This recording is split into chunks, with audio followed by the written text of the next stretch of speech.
Hello student, आज हम लोग डे 2 में नीट डायरेक्ट के कुछ अच्छे कॉन्सेप्ट को डिस्कस करने जा रहे हैं। और ये हमारा जो टॉपिक है ये हमारा है haloalkanes and haloarenes. ठीक है, तो चलिए यहाँ पे हम कुछ अच्छे अच्छे कॉन्सेप्ट को डिस्कस करेंगे और उस कॉन्सेप्ट के बेसिस पे हम असाइनमेंट जो देंगे उसको आपको करने हैं। तो चलिए सबसे फर्स्ट क्वेश्चन हम देखने जा रहे हैं और इसमें आपसे बोला गया है कि which of the following is a primary halide. ठीक है, और यहाँ पे आपके पास एग्जाम्पल्स में ऑप्शंस आपको दिए गए हैं।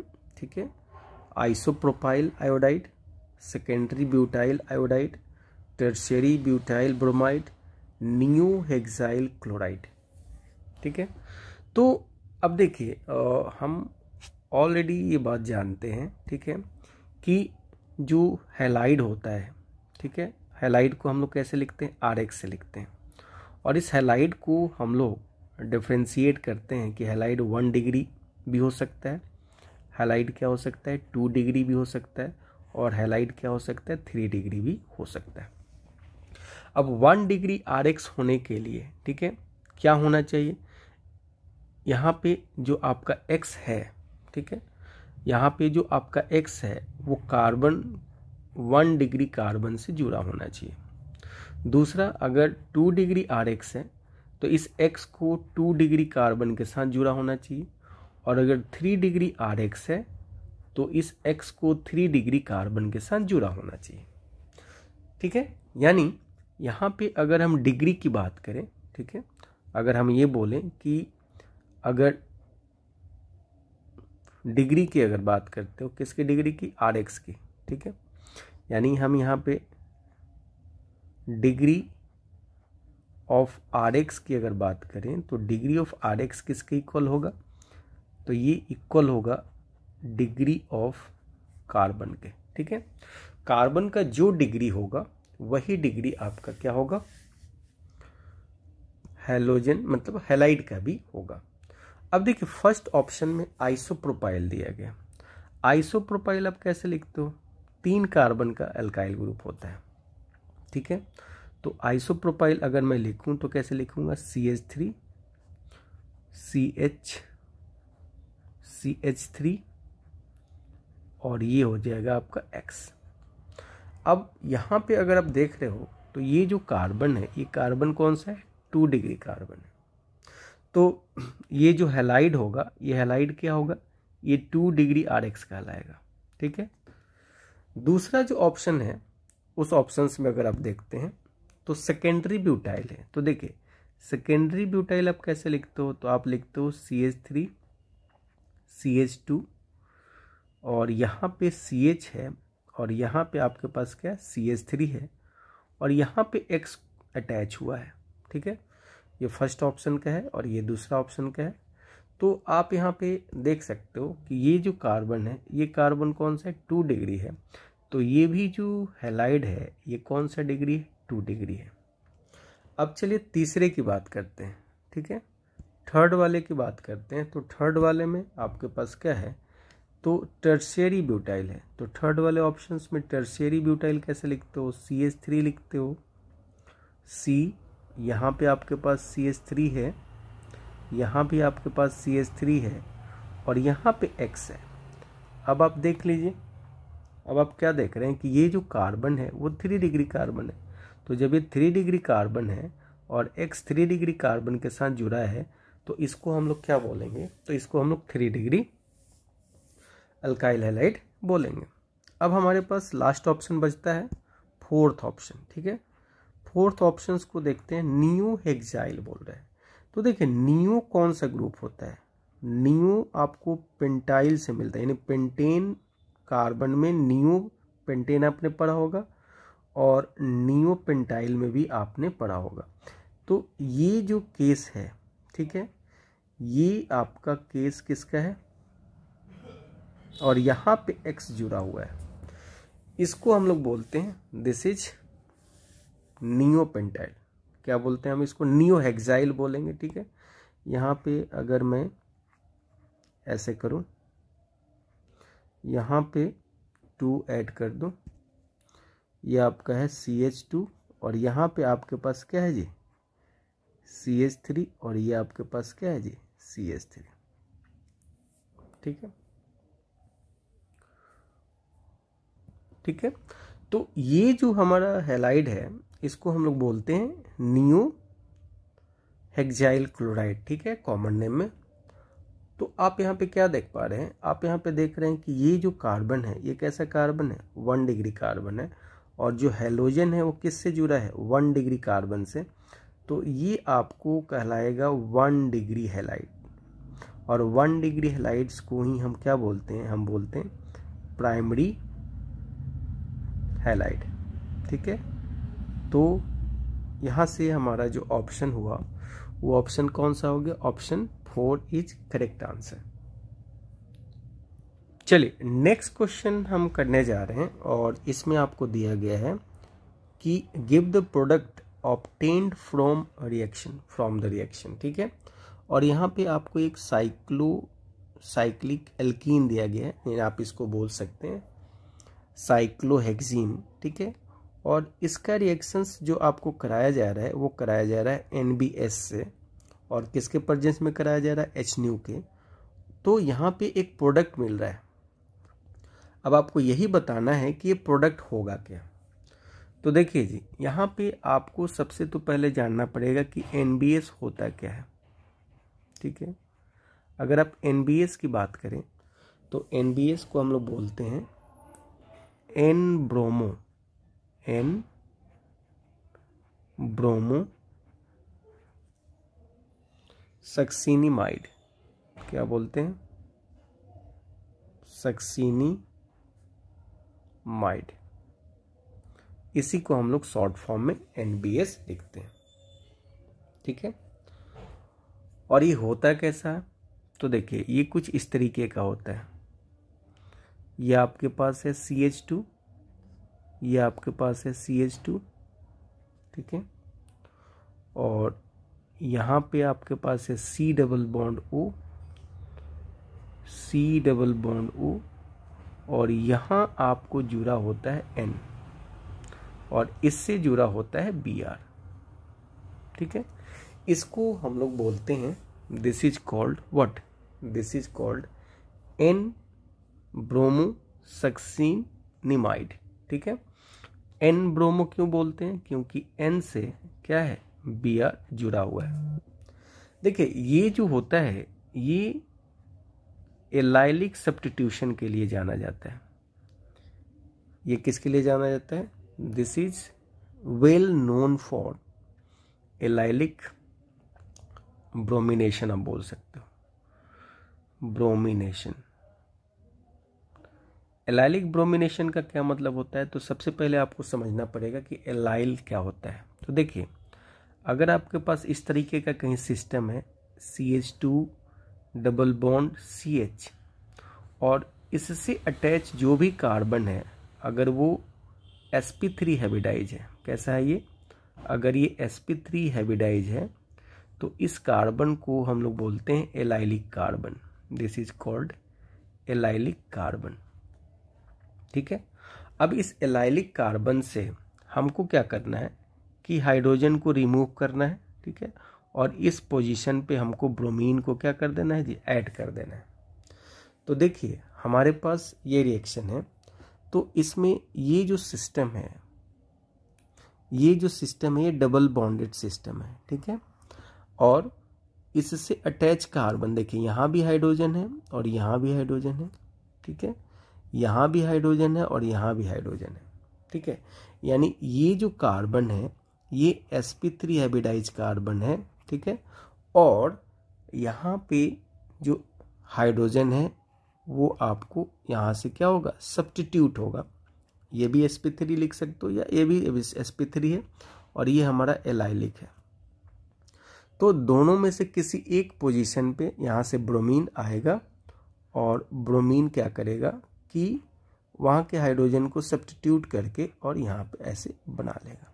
या तो आप ऐसे लिख सकते हो, या तो आप नीचे भी लिख सकते हो, दोनों का एक ही मतलब है, या आप ऐसे लिख सकते हो। ठीक है, और जब ये हटेगा, ये ब्रोमीन यहाँ से निकलेगा, ठीक है, तो इसके जगह पे क्या आके अटैच हो जाएगा, तो इसके जगह पे आके हाइड्रोजन अटैच हो जाएगा।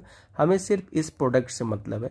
तो अब इसमें मैच कर लीजिए, तो आपके पास आंसर क्या हो जाएगा, ये वाला फर्स्ट आंसर आपका करेक्ट।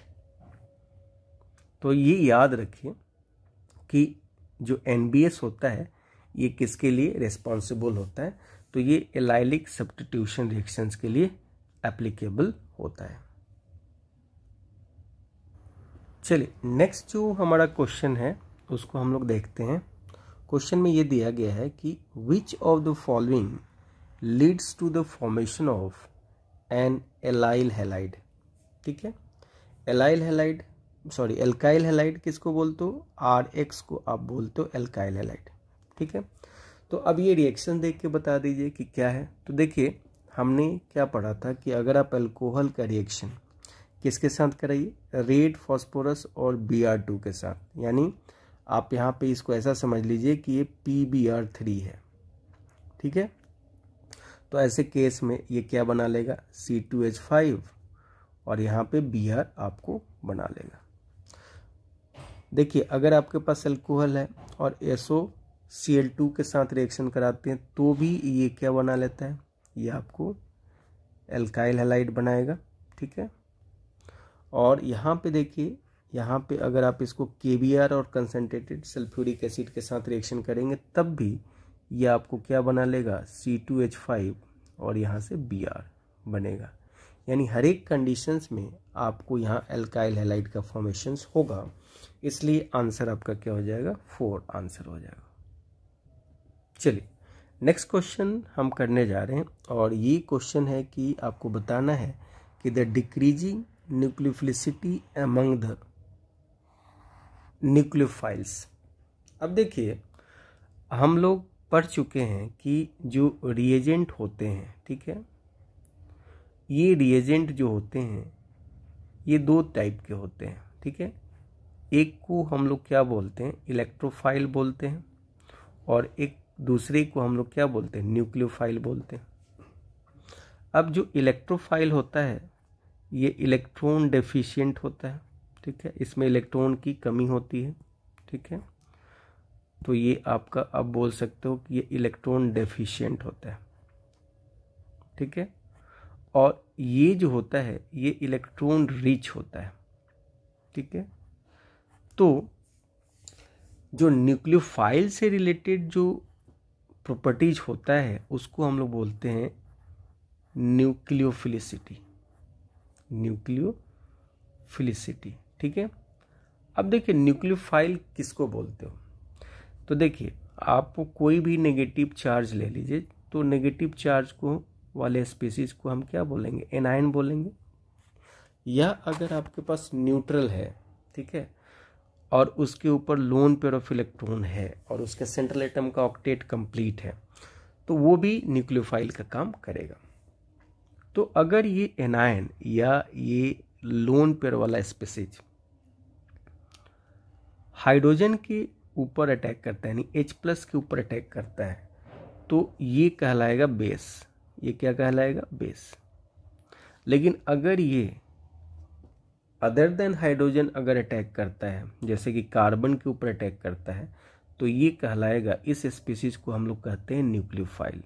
ठीक है, तो अब आपको यहाँ पूछा जा रहा है कि कौन सबसे ज़्यादा न्यूक्लियोफिलिसिटी शो करेगा। तो देखिए न्यूक्लियोफाइल होने के लिए इसके ऊपर ज़्यादा से ज़्यादा लोन पेयर ऑफ इलेक्ट्रॉन्स होने चाहिए, या ज़्यादा से ज़्यादा इसके ऊपर इलेक्ट्रॉन होने चाहिए, नेगेटिवली चार्ज स्पीसीज होने, मतलब चार्ज होने चाहिए, तभी जाके न्यूक्लियोफाइल का काम करेगा। अब यहाँ पे दिया गया है, तो देखिए अगर आप इसको कंसीडर करें तो इसको मैं एक लोन पेयर कंसीडर करता हूँ, तो नेगेटिव चार्ज, तो ये यहाँ पे देखिए इसके साथ किस में है, ये इसके साथ कंजुगेशन में, रेजोनेंस में है, जिसके चलते यहाँ पे उतना चार्ज नहीं है जितना आपको दिख रहा है। ठीक है, यहाँ पे देखिए ये आपके पास O के ऊपर नेगेटिव चार्ज है, और Cn- में जो नेगेटिव चार्ज होता है वो किसके ऊपर होता है, कार्बन के ऊपर होता है। तो यहाँ पे ऑक्सीजन का कंपेयर अगर करते हैं और कार्बन का कंपेयर करते हैं तो कार्बन की इलेक्ट्रोनेगेटिविटी कम होती है, तो ऐसे केस में सबसे जो ज़्यादा है ये न्यूक्लियोफाइल का काम करेगा। यहाँ पे देखिए, ये इधर की तरफ शिफ्ट करेगा, यहाँ पे ज़्यादा से ज़्यादा ये रेजोनेंस में यानी मेजोमेरिक इफेक्ट यहाँ पार्टिसिपेट कर रहा है, ज़्यादा से ज़्यादा ये डिलोकलाइज हो रहा है। तो ये सबसे कम न्यूक्लियोफिलिसिटी का प्रॉपर्टी शो करेगा। तो यहाँ सबसे ज़्यादा ये होगा, एक नंबर पे ये आएगा, दूसरे नंबर पे ये आएगा, तीसरे नंबर पे ये आएगा और चौथे नंबर पे आपको ये आएगा, यानी सी सबसे ज़्यादा, ठीक है, फिर बी, फिर ए और सबसे कम किसका होगा, डी का। तो आपका आंसर क्या हो गया, ए हो गया। चलिए अब हम लोग जो नेक्स्ट क्वेश्चन करने जा रहे हैं, इस नेक्स्ट क्वेश्चन में है कि which of the following undergo nucleophilic substitution reaction SN1 mechanism at fast rate. अब देखिए, हमने न्यूक्लियोफाइल की बात की थी, तो यहाँ पे एक रिएक्शंस है जिसको हम बोल रहे हैं न्यूक्लियोफिलिक सब्स्टिट्यूशन रिएक्शन, ठीक है, न्यूक्लियोफिलिक सब्स्टिट्यूशन रिएक्शन। अब देखिए, ये न्यूक्लियोफिलिक सब्स्टिट्यूशन रिएक्शन 2 टाइप्स के होते हैं। एक को हम बोलते हैं SN1, जिसको बोलते हैं यूनिमॉलिक्यूलर न्यूक्लियोफिलिक सब्स्टिट्यूशन रिएक्शंस, और दूसरे को बोलते हैं SN2 यानी by molecular nucleophilic substitution reaction. देखिए, ये जो होता है ये 2 स्टेप में चलता है और ये जो होता है ये 1 स्टेप में चलता है। यहाँ पे इंटरमीडिएट जो बनता है वो कार्बोकेटायन बनता है, यहाँ पे कोई इंटरमीडिएट नहीं बनता है। तो देखिए, जब भी कार्बोकेटायन आपको बने तो इसकी स्टेबिलिटी हम लोग चेक करते हैं, ठीक है। ये जितना ज़्यादा स्टेबल होगा उतना ही ये ज़्यादा फास्ट रिएक्ट करेगा, ठीक है, जितना ज़्यादा स्टेबल होगा उतना ही ज़्यादा ये फास्ट रिएक्ट करेगा। अब देखिए, कार्बोकेटायन जब भी आपसे बने, ठीक है, तो वहाँ पे रीअरेंजमेंट रिएक्शन जरूर कराएंगे, ठीक है, रीअरेंजमेंट वहाँ पे आपको कराना है। तो यहाँ पे आपसे पूछा जा रहा है कि सबसे फास्ट कहाँ पे आपको SN1 मिलेगा। तो देखिए, आपको करना क्या है, आप सबका कार्बोकेटायन बना दीजिए। तो इसको ब्रेक कर दीजिए, यहाँ पे प्लस चार्ज ला दीजिए, इसको ब्रेक कर दीजिए, यहाँ पे प्लस चार्ज ला दीजिए, ठीक है, इसको ब्रेक कर दीजिए और यहाँ पे प्लस चार्ज ला दीजिए, और इसको ब्रेक कर दीजिए और यहाँ पे प्लस चार्ज ला दीजिए। अब देखिए, कार्बोकेटायन अगर बेंजीन के ऊपर डायरेक्टली पॉजिटिव चार्ज क्रिएट होता है तो सबसे लेस स्टेबल होता है। तो ये आपका लेस स्टेबल होगा, और जो लेस स्टेबल कार्बोकेटायन होगा वो जल्दी पार्टिसिपेट नहीं करेगा, वो लिस्ट रिएक्टिव होगा। अब देखिए, ये 1 डिग्री कार्बोकेटायन है, और 1 डिग्री कार्बोकेटायन में देखिएगा तो यहाँ पे हाइपर कंजुगेशन की अगर बात करेंगे तो ये अल्फा हाइड्रोजन जो है ये कितना है, 3 है, ठीक है। देखिए, कार्बोकेटायन की स्टेबिलिटी को हम लोग एक्सप्लेन करते हैं +M से, ठीक है, रेजोनेंस से, हाइपर कंजुगेशन से और +I इफेक्ट से हम लोग करते हैं। जबकि यहाँ पे अगर आप देखिएगा तो 3 अल्फा यहाँ से हाइड्रोजन है और 3 अल्फा यहाँ से हाइड्रोजन है, यानी टोटल यहाँ 6 है। तो इसके कंपेयर में ये ज़्यादा स्टेबल होगा। लेकिन यहाँ पे देख रहे हैं तो यहाँ पे ये रेजोनेंस में पार्टिसिपेट कर रहा है। तो अगर आप कार्बोकेटायन की स्टेबिलिटी की ऑर्डर देखें तो 2 जो है, ठीक है, वो आपका सबसे ज़्यादा 3 वाला स्टेबल है, उसके बाद 2 है, उसके बाद 1 है, और सबसे कम स्टेबल कौन है, तो सबसे कम स्टेबल आपका 4 है। तो जो सबसे ज़्यादा स्टेबल कार्बोकेटायन बनाता है वही फास्ट रिएक्ट करता है। तो आपका आंसर क्या हो जाएगा, 3rd। एक चीज़ और ध्यान रखिएगा कि RX की जो रिएक्टिविटी होती है किसके लिए, SN1 रिएक्शन के लिए, वो होता है 3 डिग्री RX जो होता है वो ग्रेटर होता है किससे, 2 डिग्री RX से, और ग्रेटर होता है 1 डिग्री RX से, ठीक है। तो ये आपको याद रखना है। चलिए अब हम लोग बात करने जा रहे हैं SN2 का। तो देखिए, SN2 अभी हमने डिस्कस किया कि SN2 को हम बोलते हैं कि ये by molecular nucleophilic substitution reaction होता है। तो यहाँ पे जो रिएक्टिविटी ऑर्डर होता है RX का, ठीक है, वो कुछ इस ऑर्डर में होता है 1 degree greater than 2 degree RX, ठीक है, और ग्रेटर देन 3 डिग्री RX, ठीक है। दूसरी बात, यहाँ पे जो आप न्यूक्लियोफाइल लेते हैं वो न्यूक्लियोफाइल स्ट्रॉन्ग होता है, जबकि SN1 में जो हम लोग न्यूक्लियोफाइल लेते हैं वो वीक इलेक्ट्रोफाइल न्यूक्लियोफाइल होता है, तो ये स्ट्रॉन्ग होता है। साथ ही साथ जो आप यहाँ पे सॉल्वेंट लेते हैं, ठीक है, वो सॉल्वेंट पोलर तो होता है लेकिन एप्रोटिक होता है, ठीक है। एप्रोटिक मतलब वहाँ पे O के साथ हाइड्रोजन यानी इलेक्ट्रोनेगेटिव एलिमेंट के साथ हाइड्रोजन नहीं होता है, तो एप्रोटिक आपका सॉल्वेंट होता है। तो ये कुछ फेवरेबल कंडीशंस है इसके लिए। तो देखिए, जब यहाँ पे अगर न्यूक्लियोफाइल अगर आता है, ठीक है, तो न्यूक्लियोफाइल जब यहाँ पे आएगा तो यहाँ पे जब अटैक करेगा तो इस ग्रुप से थोड़ा सा उसको हिंड्रेंस क्रिएट होगा, ठीक है। यहाँ पे अगर वो आता है, ठीक है, तो यहाँ पे भी आपके पास देख लीजिए ये क्या है, ये सब, ये भी आपका 1 डिग्री है, ये भी आपका क्या है 1 डिग्री है, ठीक है। यहाँ पे अगर वो आता है ये भी आपका 1 डिग्री है, लेकिन यहाँ पे थोड़ा सा हिंड्रेंस ज़्यादा है, ठीक है, और यहाँ पे तो 2 डिग्री हो गया, तो 2 डिग्री का तो सबसे कम होगा, तो ये 3 जो है, ये 3 क्या है जी 1 डिग्री है। अब इन तीनों में आपको ये देखना है कि सबसे कम कहाँ हिंड्रेंस क्रिएट होगा, ठीक है।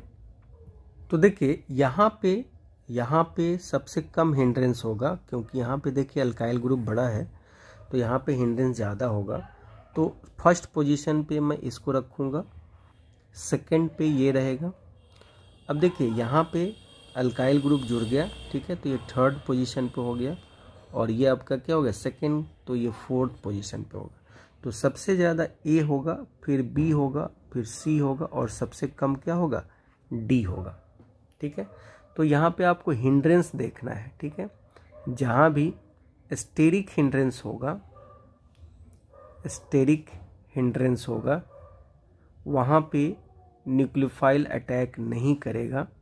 इसीलिए तो आप देख रहे हैं कि 1 डिग्री ज़्यादा स्टेबल है, मतलब ज़्यादा रिएक्टिव है 2 डिग्री से और 3 डिग्री से। क्यों? कि 3 डिग्री में अगर RX है तो वहाँ पे हिंड्रेंस जो होगा वो ज़्यादा होगा, और जब हिंड्रेंस ज़्यादा होगा तो न्यूक्लियोफाइल आके अटैक नहीं कर पाएगा, ठीक है। चलिए नेक्स्ट क्वेश्चन देख रहे हैं, और इसमें हमसे क्या पूछा जा रहा है कि arrange the following compounds in decreasing order of reactivity in SN1 reaction, ठीक है। तो देखिए अभी हमने SN1 को डिस्कस किया। जब भी आपको SN1 की बात की जाए, रिएक्टिविटी की बात की जाए, तो आप यहाँ पे उसका कार्बोकेटाइन बना लीजिएगा, ठीक है। और कार्बोकेटाइन की स्टेबिलिटी जो होगी वो डिसाइड करेगा, जिसकी स्टेबिलिटी ज़्यादा होगा, ठीक है, हायर विल बी स्टेबिलिटी, उसकी रिएक्टिविटी भी ज़्यादा होगी, उसकी रिएक्टिविटी भी आपको क्या होगी ज़्यादा होगी, तो वो ज़्यादा रिएक्टिव होगा। अब देखिए यहाँ कार्बोकेटाइन आप बना रहे हैं, ठीक है, तो आप जब इसको कार्बोकेटाइन बना रहे हैं तो यहाँ पे प्लस चार्ज आएगा, इसको कार्बोकेटाइन बना रहे हैं तो ये प्लस चार्ज आएगा, ठीक है। और देखिए यहाँ कार्बोकेटाइन अगर बना रहे हैं तो यहाँ पे प्लस चार्ज आएगा, और यहाँ पे अगर इसको हटा रहे हैं तो यहाँ पे कार्बोकेटाइन आपको आएगा। अब देखिए जो आपको कार्बोकेटाइन की स्टेबिलिटी की बात होती है, ठीक है, तो उस स्टेबिलिटी में आपको एक ऑर्डर याद रखना पड़ेगा, ठीक है। क्या कि अगर आपका कार्बोकेटाइन एरोमेटिक है, ठीक है, अगर आपका कार्बोकेटाइन एरोमेटिक है तो वो सबसे ज़्यादा स्टेबल होगा, तो वो सबसे ज़्यादा रिएक्टिव होगा। फिर उसके बाद हम लोग बैक बॉन्डिंग की बात करते हैं। बैक बॉन्डिंग अगर कार्बोकेटाइन को मिल रहा है तो फिर वो ज़्यादा स्टेबल है। फिर हम लोग देखेंगे कि वहाँ पे रेजोनेंस हो रहा है कि नहीं, ठीक है। फिर हम देखेंगे हाइपर कंजुगेशन, फिर हम लोग देखेंगे प्लस आई इफेक्ट, ठीक है। तो अगर आप देखिएगा तो यहाँ पे अगर आप देख रहे हैं फर्स्ट वाले में, तो फर्स्ट वाला का जो आप स्ट्रक्चर अगर लिखते हैं ये बेंजाइलिक पार्ट है, ठीक है, तो ये रेजोनेंस से क्या हो रहा है, ये रेजोनेंस के थ्रू क्या हो रहा है, स्टेबलाइज हो रहा है, ठीक है। लेकिन अगर आप यहाँ पे कंसीडर करेंगे इसको, तो ये आपका देखिए इसमें कितने इलेक्ट्रॉन है, 3 इलेक्ट्रॉन है। जब मॉलिक्यूल्स प्लेनार हो, कंजुगेशन हो और उसमें odd number of pi bond हो तो वो एरोमेटिक कंपाउंड होता है। तो देखिए ये आपका क्या हो गया, ये एरोमेटिक कंपाउंड हो गया। तो सबसे ज़्यादा जो स्टेबल होगा वो सेकंड वाला होगा और यही सबसे ज़्यादा रिएक्टिव होगा, ठीक है।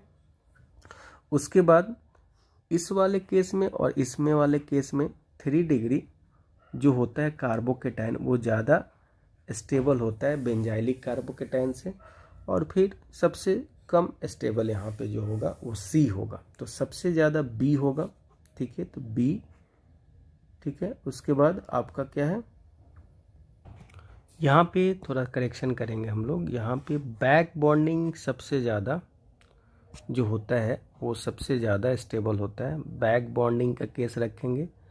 फिर ये एरोमेटिक का होगा जी, ठीक है। और फिर आप मेजोमेरिक इफेक्ट बोल सकते हैं, ठीक है। फिर आप मेजोमेरिक इफेक्ट बोलिए, फिर आप रेजोनेंस बोलिए, फिर आप हाइपर कंजुगेशन बोलिए। इसको ठीक करते हैं, तो इसको हम लोग प्लस एम बोलते हैं, प्लस एम, फिर आर इफ रेजोनेंस, फिर हाइपर कंजुगेशन, फिर प्लस आई। ये आपका ऑर्डर होता है, मतलब ये आपका बड़ा होता है। अब इसमें भी सबसे ज़्यादा एरोमेटिक, फिर नॉन एरोमेटिक, और सबसे कम जो होता है वो एंटी एरोमेटिक होता है। यहाँ पे 3 डिग्री कार्बोकेटाइन और बेंजाइलिक में आपको ज़्यादा 3 डिग्री होता है, तो ये ऑप्शंस में थोड़ा करेक्शन करना है। ये आपका C होगा और B सबसे ज़्यादा होगा, ठीक है जी। और B के बाद, ठीक है, सबसे ज़्यादा B होगा। उसके बाद आपका क्या होगा, D होगा। सबसे ज़्यादा आपका क्या होगा, B होगा। यहाँ पे जो ये कार्बोकेटाइन है, देखिए ये कार्बोकेटाइन कैसा है, 2 डिग्री कार्बोकेटाइन है, ठीक है। तो इसकी स्टेबिलिटी जो है यहाँ पे ऑप्शन हमारा सही है, ठीक है। तो सबसे ज़्यादा हमारा क्या होगा, B होगा। उसके बाद A होगा।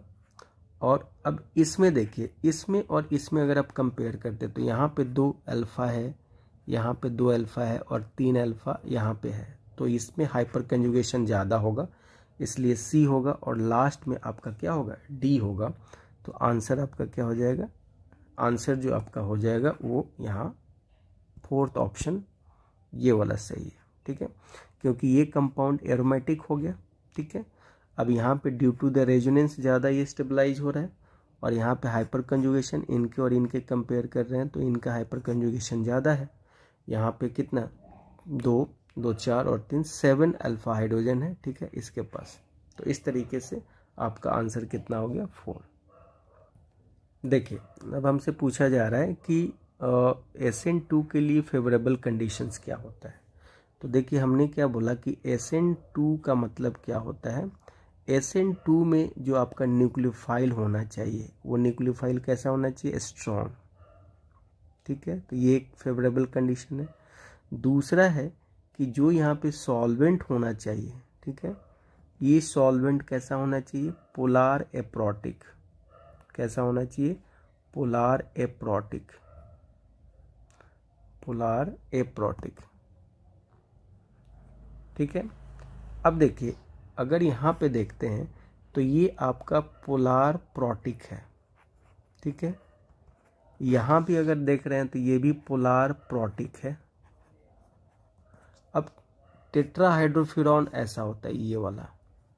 अब देखिए यहाँ पे ये पोलार है लेकिन ए प्रोटिक है यहाँ पे, और ये आपका नॉन पोलार एप्रोटिक है, ठीक है। तो आपका आंसर क्या हो जाएगा, 3rd। अब देखिए यहाँ पे अब वही क्वेश्चन यहाँ पे आ गया कि SN2 के लिए फेवरेबल कंडीशंस क्या होता है। तो अभी हमने आपसे डिस्कस किया कि फेवरेबल कंडीशंस में 1 डिग्री अल्काइल हैलाइड का रिएक्टिविटी ग्रेटर देन होता है 2 डिग्री के अल्काइल हैलाइड से और ग्रेटर देन होता है 3 डिग्री के अल्काइल हैलाइड से। ठीक है। स्ट्रॉन्ग यहाँ पे क्या होना चाहिए, स्ट्रॉन्ग न्यूक्लियोफाइल होना चाहिए, और यहाँ पे जो आपका सॉल्वेंट होना चाहिए वो सॉल्वेंट कैसा होना चाहिए, पोलार एप्रोटिक होना चाहिए, पोलार एप्रोटिक होना चाहिए। ठीक है। तो अब देखिए ये तो हो गया आपका फर्स्ट वाला। ठीक है। तो स्ट्रॉन्ग होना चाहिए, सही है जी। वीक होना चाहिए, गलत है। 3 डिग्री अल्काइल हैलाइड नहीं हो सकता है, पोलार प्रोटिक सॉल्वेंट नहीं हो सकता है। तो आपका आंसर क्या हो गया, ए हो गया। चलिए यहाँ पे देखिए जी, यहाँ पे अगर आप इसको AgNO3 के साथ SN1 रिएक्शंस करा रहे हैं तो देखिए जैसे ही SN1 रिएक्शन आपसे कराया जाए आप सबका क्या करा दीजिए, आप सबका केटायन बना लीजिए। तो ये यहाँ पे केटायन बन गया और यहाँ पे ये केटायन आपका बन गया। अब देखिए जब आप इसको केटायन बनाते हैं तो ये 4n + पाई रूल लगा दीजिए, हक्कल्स रूल लगाइएगा, तो ये एरोमेटिक हो जाता है। ठीक है। ये कैसा होता है, ये नॉन एरोमेटिक होता है जी, और ये हो जाता है 4n रूल फॉलो करता है तो एंटी एरोमेटिक हो जाता है। ठीक है। और अगर आप रिएक्टिविटी की बात करेंगे यानी स्टेबिलिटी की बात कर लीजिए पहले, तो एरोमेटिक ज़्यादा होता है स्टेबल किससे, नॉन एरोमेटिक से, और सबसे कम स्टेबल कौन होता है, एंटी एरोमेटिक, और रिएक्टिविटी भी इसी ऑर्डर में काम करता है। ठीक है। तो सबसे ज़्यादा जो रेट होगा वो किसका होगा, 1 का होगा, फिर 2 का होगा, फिर 3 का होगा। तो 1 2 3 थर्ड इज करेक्ट आंसर। अब देखिए इसी कॉन्सेप्ट के बेसिस पे आपको यहाँ पे ये असाइनमेंट दिया गया है, तो इस असाइनमेंट को आप कर लीजिए। ठीक है। ये सारे असाइनमेंट को आप कर सकते हो और आसानी से बनेगा। ठीक है। तो आप इस असाइनमेंट को करिए। ठीक है। फिर हम लोग नेक्स्ट क्लास में जो है नेक्स्ट कॉन्सेप्ट को डिस्कस करेंगे। तो ये सारे असाइनमेंट हैं, इस सारे असाइनमेंट को आप आसानी से क्या कर सकते हो, डिस्कस कर सकते हो। ठीक है। एक्सप्लेन कर सकते हो। तो आज के लिए इतना ही रखते हैं हम लोग, नेक्स्ट क्लास में हम लोग नेक्स्ट